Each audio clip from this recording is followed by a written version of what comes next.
L'info écho avec Capital.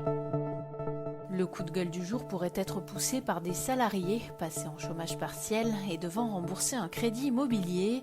Certains emprunteurs craignent d'avoir du mal à payer leurs échéances.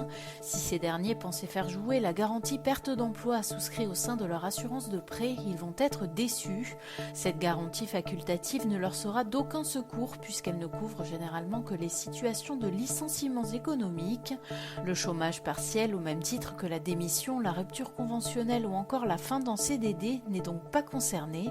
Sachez d'ailleurs que cette garantie s'avère dans son ensemble bien souvent inutile, même les courtiers la déconseillant. Ces garanties sont très chères et présentent des conditions très strictes, concède à Capital la porte-parole du courtier Meilleur Taux.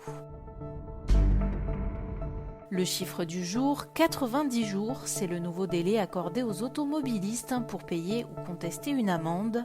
Et oui, malgré le confinement, les radars continuent à flasher. Une amende forfaitaire doit être payée dans les 45 jours ou 60 jours sur Internet, après la date d'émission de l'avis de contravention. Si ce n'est pas le cas, le montant est alors majoré et la facture peut devenir très salée.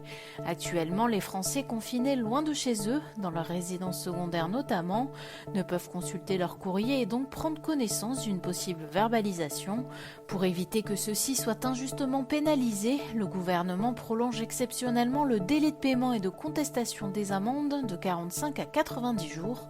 Cela concerne tous les avis de contravention émis à partir du 12 mars 2020, nous a précisé la sécurité routière. L'info pratique Capital. Bonne nouvelle pour les professionnels de santé retraités qui reprennent une activité pendant l'épidémie de Covid-19. Ces médecins ou infirmiers se retrouvent en effet en situation de cumul emploi-retraite. Or celui-ci répond à des règles strictes. Heureusement, l'assurance retraite vient de mettre en place un dispositif temporaire dérogatoire. Il est prévu que toutes les personnes retraitées qui poursuivent ou reprennent une activité salariée relevant du régime général dans un établissement de santé puissent le faire sans aucun délai, y compris chez leur ancien employeur.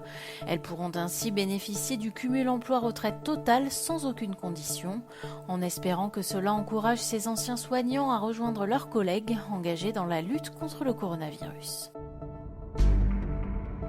On termine par l'annonce de l'Elysée. Dans la soirée ce mercredi, la présidence a annoncé que le confinement des Français va être prolongé au-delà du 15 avril. Emmanuel Macron s'exprimera lundi soir peu après 20h pour présenter ses décisions concernant la lutte contre l'épidémie de coronavirus durant les prochaines semaines. La nouvelle durée du confinement n'a pas encore été annoncée, mais le sujet devrait être abordé par le chef de l'État lors de son allocution le lundi de Pâques. C'était l'info écho avec Capital.